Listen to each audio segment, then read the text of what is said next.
যে আজকে প্রস্তুতি সভা, সম্মানিত সভাপতি হাফেজ কারি মাওলানা সৈয়দ সাহেব, অত্র মাদ্রাসার শিক্ষকবৃন্দ, ছাত্রবৃন্দ, আমার পক্ষ থেকে আপনাদেরকে অভিনন্দন এবং মুবারকবাদ জানাচ্ছি।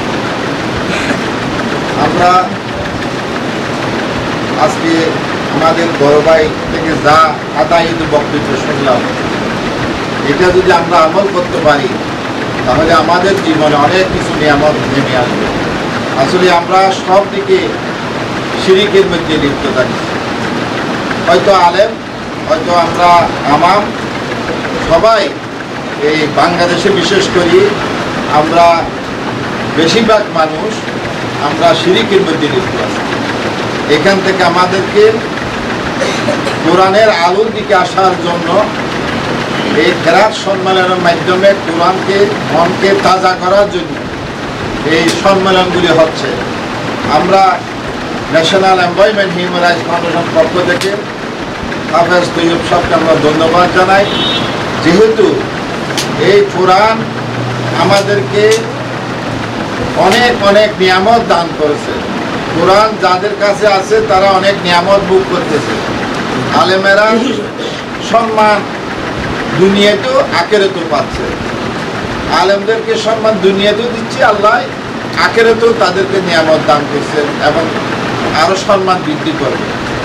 যারা মাদ্রাসায় পড়তে পারলো না, আমরা মনে করি আমরা হতভাগ্য, কারণ মুসলমান হওয়া সত্ত্বেও আমরা অনেক নিয়ামত থেকে বঞ্চিত। কোরআনের প্রতিটি হরফ যে আমাদেরকে সোয়াবের বাগি করতেছে, আমরা তার থেকে বঞ্চিত। হাফেজরা বিশেষ করে সবসময় কোরআন তালাওয়াত করে। গাড়িতে বসি, ঘরে বসে ঘুম যাওয়ার সময় যেহেতু সূরাগুলি মুখস্থ আছে, ইয়াসিন সূরা আর রহমান সূরা, বিভিন্ন সূরাগুলি, সূরা ওয়াকিয়া, যেগুলি আমরা পড়তে পারি না, মুখস্থ নাই, আলেমেরা হাফেজরা সেরা তারা আমাদেরকে পড়তেছে। এটা ঘরের জন্য যেমন রহমান নাজিল হয় এবং আলেমদের মনের মধ্যে এগুলি স্থান করে দেওয়ার কারণে সেইখানে আল্লাহর সেই ফারাইও আল্লাহ রহমান নাজিল হয়। যার পরিপ্রেক্ষিতে এইখানে যে আমরা বেশি আছি, এই অপকর্মের মধ্যেও আমরা যে দুনিয়াতে বেশি আছি আলেমদের কারণে। আলেমেরা কারণ আল্লাহ কোরআন তেলাওয়াত করে, এই কোরআনের বরকতে আমরা এখনো ভালোভাবে বাঁচতে পারতেছি। যেদিন আল্লাহ কোরআন উঠে যাবে সেদিন কেউ আর বাঁচার সুযোগ থাকবে না। তখন সারা পৃথিবী ধ্বংস হয়ে যাবে, তখন আর কারো বাঁচায় রাখার সুযোগ থাকবে না আল্লাহর পক্ষ থেকে, আমরা আর বাঁচতে পারবো না। তাই এই কেরাত প্রতিযোগিতার মাধ্যমে, এই কেরাত সম্মেলনের মাধ্যমে আমরা কি পাচ্ছি, আমরা এটা অডিও ভিডিও হবে, এগুলি প্রত্যেক জায়গায় জায়গায় এই কোরআন তালাওয়াত শুনতে পাই। আমরা গাড়িতে বসি, ঘরে বসি, যারা কোরআনের শরীর শুদ্ধ নাই তারা এই মিডিয়া থেকে আমরা কোরআনগুলি শিখতে পারি। কারণ এখানে সুন্দর করে আর রহমান পড়া হচ্ছে। আমরা অনেকেই এখান থেকে অনেক হাফেজ, অন্ধ হাফেজ কীভাবে মুখস্থ করে, যে এই অডিও শুনতে শুনতে সেই কোরআন হাফেজ হয়ে গেছে। অনেক অন্ধ হাফেজ আছে, যারা অনেক প্রতিবন্ধী হাফেজ আছে, কারণ তারা দেখি পড়তে পারে না, কিন্তু এই যে মিডিয়ার মাধ্যমে, ইউটিউবের মাধ্যমে এটা কোরআন তালাওয়াত শুদ্ধভাবে এখানে পড়া হচ্ছে, উনি আমল করতেছে, সেইভাবে সেই শিক্ষা অর্জন করতেছে।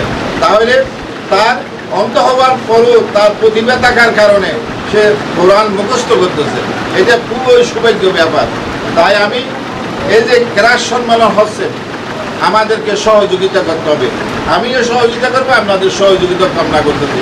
প্রত্যেক ছাত্র তার আব্বা থেকে এই কেরাত সম্মেলনের জন্য কিছু না কিছু উপহার আনতে পারেন। যেমন আমরা উপস্থিত হয়েছি, আমরা যদি এখানে 1000 টাকা দিই তাহলে এখানে অনেক টাকা হবে ইনশাল্লাহ। তাহলে এইভাবে যদি আমরা একজন অপরজনকে দাওয়াত দিই তাহলে তারও কোরআন শুনলে যতটুকু সওয়াব পাবো, আপনি নিয়ে গেছেন কতটুক সওয়াব আল্লাহ আপনাকেও দান করবে। তাহলে আমাদের উচিত হবে একজন তিনজন করি যদি দাওয়াত দিই, সে টাকা দিতে পারলো বা না পারলো না এটা বড় কথা না, সে শুনতে পারলো অন্তত পক্ষে কেরাত সম্মেলন। এটা এই একজন অপরজনের মাধ্যমে যদি আমরা বলা বলি করি 5ই ডিসেম্বর জামায়াতের আন্দরকিল্লা জামে মসজিদের সামনে কেরাত সম্মেলন হবে, তাহলে আমরা যদি একজন অপরজনকে বলি তাহলে কেরাত সম্মেলনটা সুন্দর হবে। আর সুন্দর হলে আমরা সবাই সওয়াবের ভাগী হব। আর যারা আসবে তারা যদি শুনতে পারে, তারা যদি আমল পরিবর্তন হয়, তারা যদি নামাজি হয়, তারা যদি এই কোরআন শিক্ষা অর্জনের জন্য মনের মধ্যে তার একটা আকুতি মিনতি আসে, তাহলে এটা অনেক উপকার আসবে, কেরাত সম্মেলনটা সার্থক হবে। তাই সারা বাংলাদেশে যে কেরাত সম্মেলন শুরু করতে যাচ্ছে মাওলানা তৈয়ব সাহেব, আমি দোয়া করতেছি এবং সাথে সাথে এই যে সম্মেলনটা সাকসেসফুল করার জন্য সবাই সহযোগিতাও কামনা করতেছি। আমরা মিডিয়ার মাধ্যমে যারা শুনব তারা সবাই এই কেরাত সম্মেলনের জন্য সহযোগিতা করব। আল্লাহ যেন আমাদের সেই দানকে কবুল করে এবং আমরা যেন সবাই উপস্থিত হতে পারি, আল্লাহ যেন সেই সুস্থতা কামনা করতেছি। সবাইকে আল্লাহর কাছে দোয়া চাইয়ে আমাদের প্রতিষ্ঠানের জন্য আমরা দোয়া চাই। আল্লাহ যেন আমাদেরকে, আমরা আরেকটা নতুন চ্যানেল খুলছি, ইসলামিক টিভি চ্যানেল কর্ণফুলী। এটা ইসলামিক সমস্ত সব কিছু এখানে থাকবে, আপনারা ইউটিউবে সার্চ দিলে পাবেন এবং ফেসবুকেও পাবেন।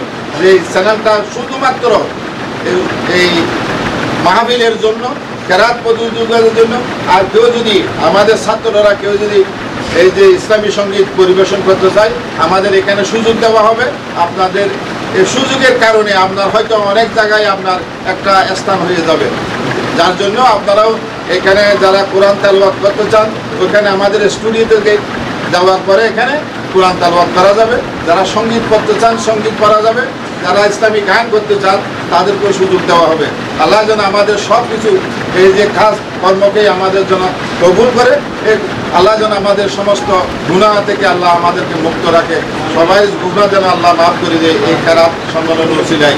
আল্লাহ যেন আমাদের সমস্ত সবাই গুনাহটা যেন আল্লাহ মাফ করে দেয়। আল্লাহ আমাদের মা বাবার যে গুনাহ যেন মাফ করে দেয়। আল্লাহর কাছে সেই সাহায্য চাই, আল্লাহর কাছে সাহায্য চাই বারবার। সেজন্য সবাই দোয়া করবেন আমাদের জন্য, আমরাও আপনার জন্য দোয়া করবো। ওমা তৌফিক ইল্লা বিল্লাহ। আসসালামু আলাইকুম ওয়া রাহমাতুল্লাহ।